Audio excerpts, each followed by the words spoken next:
aprende, ¿no? Y esto es importante, hay que siempre escuchar a las demás personas, sus opiniones, como las que nos han presentado en el transcurso del día, precisamente para aprender algo. Aquí tenemos un caso clínico de una mujer, 74 años, esto es real porque a mí me tocó. Estaba en el servicio de urgencias y tenía un dolor a nivel de epigastrio, ¿sí? Lo relacionó con ingesta de alimentos irritantes. Se encuentra con palidez, diaforesis y tenía una facies de dolor intenso. Refería disnea leve, tenía náusea y provocaba vómito de alimentos, y esto no aliviaba el dolor. Acuérdense que cuando hay un problema ácido péptico a veces vomita la gente y el dolor calma o remite un poco.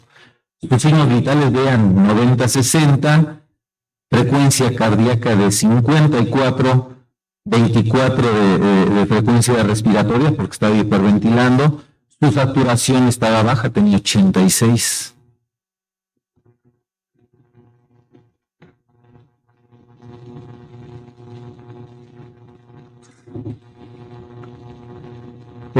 Solicitaron valoración para verlo y todos se estaban enfocando a una enfermedad ácido-péptica y que era problema de vesícula.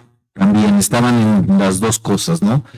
Le iniciaron con tratamiento con inhibidores de bomba de protones, antiespasmódicos, y el dolor no remitía. Continuó con el malestar y la diaforesis era increíble. La paciente estaba con una palidez increíble y con una diaforesis. Presenta deterioros condiciones con incremento de la disnea y se tomó un electrocardiograma. Hoy el electrocardiograma no es de ella, pero era lo que tenía esta señora. La señora tenía, si ustedes se dan cuenta, de 1, de 2, de 3, hay una elevación del ST importante y en ABF también. Entonces tenía un infarto de cara diafragmática. El infarto de cara diafragmática muchas veces se manifiesta a nivel de epigastrio, a nivel abdominal. No forzosamente tiene que ser dolor en tórax. El dolor era a nivel de epigastrio, ¿no? Si se dan cuenta, esta paciente tenía una imagen en espejo de B1, B2, B3, y esto significa que la paciente ya tenía una afectación al ventrículo derecho. Por eso también la bradicardia que presentaba la paciente y las manifestaciones que tenía. Lamentablemente la señora cayó en paro, la intubamos, le dimos reanimación y falleció. Entonces, si hubiéramos encontrado, el médico que la estaba atendiendo hubiera sospechado esto, entonces tal vez lo hubiéramos trombolizado y se hubiera hecho algo por ella, pero lamentablemente no. El dolor epigástrico, pues enfermedad acidopéptica, reflujo gastroesofágico, cólico vesicular, colon irritable, una neuritis intercostal nos puede dar dolor torácico. Y lo otro es la isquemia miocárdica. Aquí sí es importante que ustedes distingan entre lo que es el langor y lo que es la angina. Hablando etimológicamente, langor significa ahorcamiento, una opresión o una sensación de ahogo importante. Ese es el langor. Yo tengo un langor y hoy siento esto, ¿no? Y la angina, esto sí es muy importante, es el dolor de origen cardíaco. Y esto está ocasionado por una hipoperfusión miocárdica. Esto muchas veces, si ustedes dicen tiene una angina, yo ya sé que es del corazón. ¿Sí? ¿Por qué? Porque esto está debido a una hipoperfusión miocárdica. La hipoxia, esto también es importante que lo sepan, la hipoxia es una disminución en la cantidad de oxígeno, pero el flujo sanguíneo es normal. ¿En qué casos puede suceder esto? en casos de inhalación de humo, ¿sí? Ahí no hay oxígeno. Entonces esto puede hacer que baje la cantidad de oxígeno. Si vamos al Everest, no es que haya menos oxígeno, simplemente la presión barométrica es menor que a nivel del mar. Entonces la entrada de oxígeno a los pulmones es muy difícil. Entonces es una hipoxia por la cantidad de oxígeno. La anoxia es la ausencia de oxígeno con flujo sanguíneo normal. Vean lo que es, no es lo mismo hipoxia, anoxia, y la isquemia es la disminución o ausencia de flujo sanguíneo con disminución o ausencia de oxígeno. O sea, por ejemplo, si se me tapa una coronaria, ¿qué es lo que va a suceder? Ya no hay flujo, aunque el oxígeno esté normal.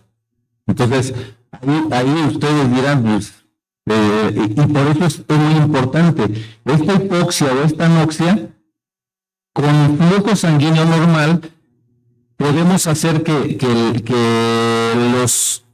este flujo sanguíneo se arrastre todos los detritus de las células que están sufriendo. Pero la isquemia no hay que arrastre esto. Entonces, aquí las personas empiezan a tener daño celular más importante. Por eso hablamos de horas músculo. Entre más pronto atendamos al paciente y podamos abrirle la arteria coronaria, pues entonces se restablece el flujo. El flujo, hay gente que siente el dolor. Por ejemplo, un vecino me llega y me dice, es que tuve un dolor, iba en el microbús y entonces le digo, ¿y cómo fue el dolor? Pues no, fue una sensación acá y te faltó el aire. Pues no, bueno, algo, me sentí algo oprimido. Y esto fue recién, ¿eh? Y le digo, ¿y qué más? ¿El dolor con qué se te exacerbaba? ¿Caminabas, te dolía? Pues sí, caminaba y me dolía un poco, pero se me quitaba y eso fue el viernes, el lunes lo vi. Y entonces ya cuando lo vi, digo, pues sí, parece un infarto, lo que tuviste. Le hice el electro estaba normal. Entonces ya había pasado tiempo, pero las enzimas cardíacas sí salieron altas. Salió la CPK y la NB salió elevada. Entonces sí tuvo un infarto este chavo. Y lo peor de todo es que yo le pedí las troponinas, pero como están caras, pues no se las quiso hacer. Ahí con eso hubiéramos hecho el diagnóstico más fácil. Vean, esto es un flujo normal. O sea, vean cómo con luz aquí ya empieza a haber un problema de obstrucción con las placas de ateroma, y aquí son unas placas de ateroma mayores. Recuerden que un infarto no siempre tiene que haber placas tan grandes para que haya un infarto. Por eso la gente dice, pues es que se infartó, se murió súbitamente, ¿no? O sea, un infarto con placas de este tamaño, si se rompe, si la placa es vulnerable y se rompe, se va a formar un coágulo y ahí viene la obstrucción. Y depende de la severidad de la ruptura. Si se fuera un coágulo pequeño, que es lo que nos puede dar una angina, un coágulo más grande o uno que obstruya totalmente la luz. Y también depende de dónde sea la lesión. Porque imagínense, si la lesión estuviera acá, pues prácticamente todo el ventrículo derecho se moriría. Pero si la obstrucción es acá o acá, pues el infarto es pequeño. Por eso no todos los infartos son letales. Hay infartos que son más importantes, pues si se tapa aquí, pues se va a morir toda esta parte. Y como decía el doctor Hernández, no siempre el infarto es lo que los mata. Lo que los mata es la arritmia. Vean aquí, por ejemplo, es aquí donde se infartó, donde se ocluyó, y esto es lo que se infartó. Y es por una placa que se rompió y se formó un coágulo, y por tanto ya no hay paso de la sangre. Vean que el tiempo de isquemia es importante, es lo que les mencionaba. Entre más rápido podamos desobstruir la ¿cómo se llama? La arteria. Vean aquí, por ejemplo, esta lesión a las 3 horas y a los 4 días, todo lo que se necrosó, ¿no? Entonces, entre más rápido se haga el procedimiento, pues vamos a tener buenos resultados, ¿no? Las zonas de dolor, cuando es una angina, puede ser desde el cuello, epigastrio, se va al brazo izquierdo generalmente, pero también se puede ir al brazo derecho. O sea, no forzosamente tiene que ser el brazo izquierdo como un referente de que sí estamos hablando de un infarto. El caso 2, este es mi caso, cuando tenía 28 años, ya, hace mucho tiempo, el cual al estar trabajando estaba ingiriendo café, un expreso porque estaba de guardia, estaba leyendo, y entonces empecé a tener un dolor pero intenso, retroesternal, increíble, y yo dije, ay, me estoy infartando, ¿qué me pasó? Y no, bueno, no había diaforesis, pero sí el dolor era muy intenso. Fue 5 minutos más o menos. ¿Cuál sería su diagnóstico?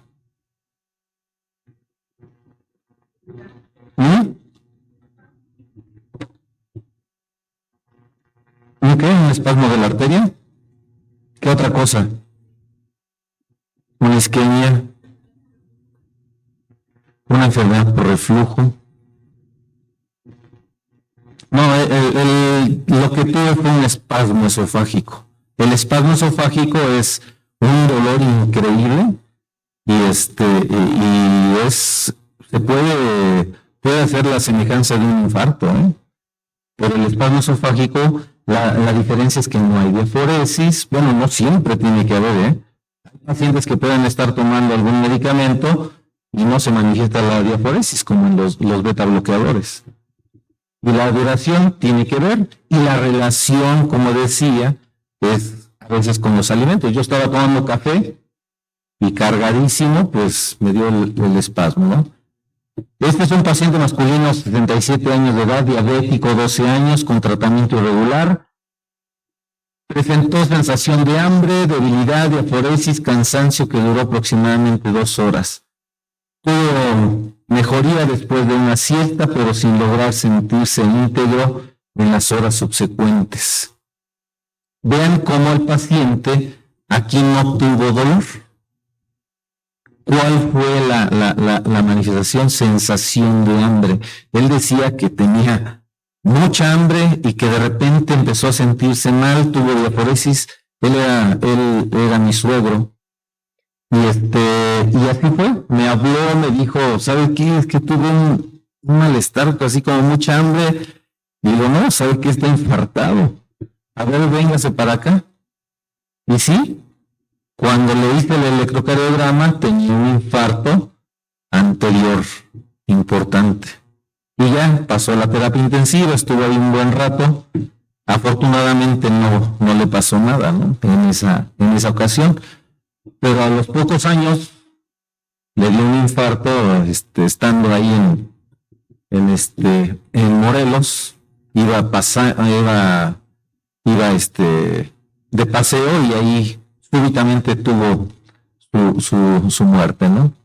Pero vean cómo las manifestaciones de una cardiopatía isquémica pueden ser muy diferentes si nosotros no hacemos un interrogatorio preciso, o sea, bien y dirigido e intencionado.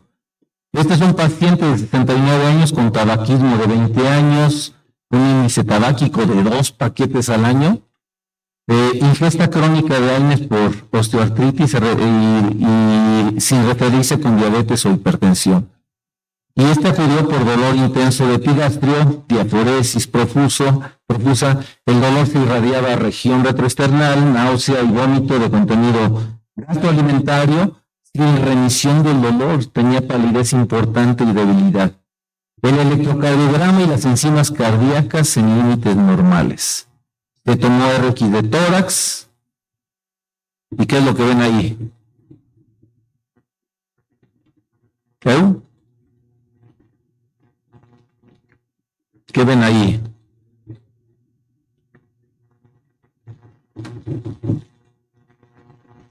¿No ve nada?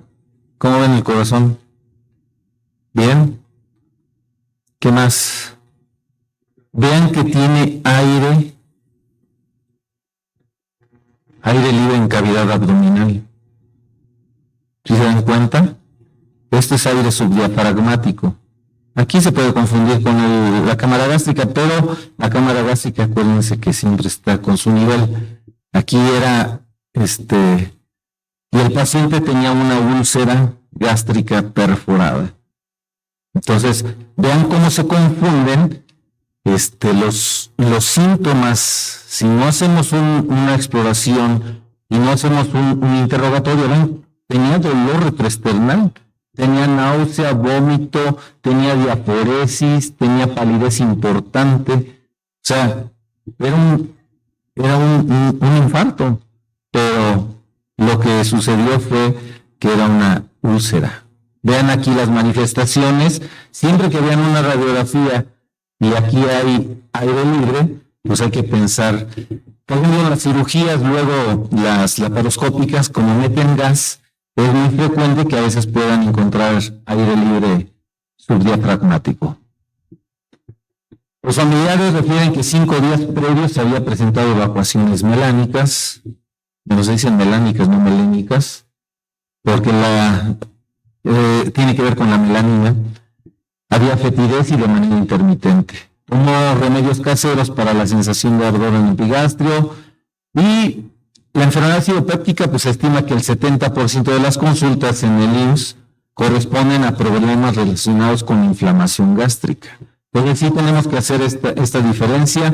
Afecta más a las mujeres que a los hombres en edades entre 20 y 45 años. Y dentro de las condiciones que desencadenan la gastritis, pues está el estrés, el tabaquismo, la ingesta de bebidas etílicas, medicamentos antiinflamatorios y la infección por Helicobacter pylori.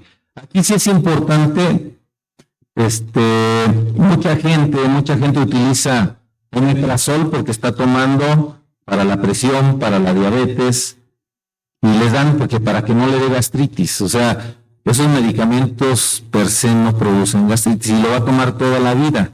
Y también tomar omeprazol en forma crónica tiene sus inconvenientes. Entonces, no hay que dárselos solo en caso de que realmente tenga un caso de enfermedad acidopéptica. El tabaquismo y la ingesta de bebidas alcohólicas. Las bebidas alcohólicas, ¿por qué? Porque actúa como un solvente y remueve la capa mucosa del estómago, y eso es lo que sucede. El cigarro, pues también inhibe la cuestión.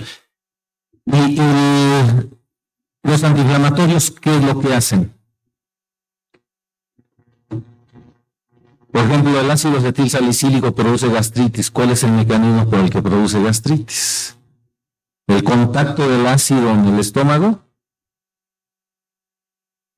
Exactamente, inhibe prostaglandinas y principalmente es la prostaglandina E2. Esa es la que produce la formación de moco y secreta bicarbonato para neutralizar en ocasiones cuando el pH está muy ácido, entonces, o la cámara gástrica está muy ácida. Entonces, la gastritis, por eso se llama enfermedad acidopéptica, porque es la pepsina la que genera la gastritis. O sea, mucha gente dice, es que como mucho chile me da gastritis. Y no, el chile no da gastritis, ¿no? La sintomatología, la gastritis provocada en epigastrio, reflujo e indigestión. O sea que si una persona tiene reflujo, puede tener dolor torácico. Los síntomas provocan sensación de vacío, hueco en el epigastrio, ardor, que quema el esófago, náusea, con vómito, sensación de plenitud gástrica. He ahí el dolor. Más o menos es de la manifestación. Vean los sitios donde puede llegar hasta ser retroesternal cuando hay un reflujo importante. Y el cólico vesicular también puede generar un cuadro muy similar a la angina, y tenemos que hacer la diferencia, ¿no? La prevalencia de gastritis en México, pues sí es importante. Hay variantes de gastritis, gastritis crónica, gastritis atrófica, gastritis folicular y gastritis congestiva. Esta la genera principalmente la insuficiencia hepática, la cirrosis, cuando ya empieza a haber datos de hipertensión portal. Los inhibidores de la bomba de protones, desde los años 80 han asumido un papel importante para los trastornos acidopépticos. Todos son benzimidazoles sustituidos cuya estructura es parecida a los antagonistas H2, que ya la ranitidina ya no se utiliza, pero tiene un mecanismo de acción por completo diferente. Algo que es importante es que la gente está acostumbrada, come chile y se voy a tomar un omeprazol para que se me quite el ardor. Pues no. O sea, para que los inhibidores de bomba de protones actúen, tenemos que agarrar a las bombas de protones inactivas. Si el paciente ya comió, pues entonces ya no tiene ninguna utilidad. Aquí la esencia es utilizarlos en ayunas, precisamente que es cuando nosotros tenemos a las bombas de protones de manera inactiva, y entonces llega, los inactiva, y ahí, aunque coman los pacientes, ya no se activan para la secreción de ¿cómo se llama? De la formación de ácido. Son profármacos inactivos, son bases débiles lipofílicas de pK de 4 a 5 y después de la absorción intestinal se difunden a través de la membrana lipídica. Es un profármaco con rapidez experimental, una protonación dentro del canalículo, ahí es donde experimenta la rapidez de la conversión molecular y de la forma activa. Un catión de sulfonamida tiofílica reactivo formando un enlace covalente, por eso les decía que se tiene que dar en ayunas, ¿no? Aunque las diferencias en las características de todos los inhibidores de bomba de protones pueden afectar la rapidez y el inicio y la duración. Hay unos que son de corta duración y otras de una duración mayor. Los alimentos disminuyen la biodisponibilidad y aparte activan las bombas con el ayuno, solo el 10% de las bombas de protones se secretan en forma activa. Aquí están todos los medicamentos, las indicaciones y la seguridad. El uso crónico de los inhibidores de bomba de protones son seguros, pero siempre tienen que ir dirigido a algo, no como manera de que te estoy tomando muchos medicamentos, le voy a dar el omeprazol para que no le genere problema. Riesgo de desarrollo de pólipos de glándulas fúngicas, aceleración de displasia por Helicobacter pylori. Esto sí es importante, el Helicobacter pylori es ya muy frecuente. Hay interacciones farmacológicas, disminución de concentraciones de vitamina B12, vean, y fracturas de infecciones por Clostridium. Y eso es todo.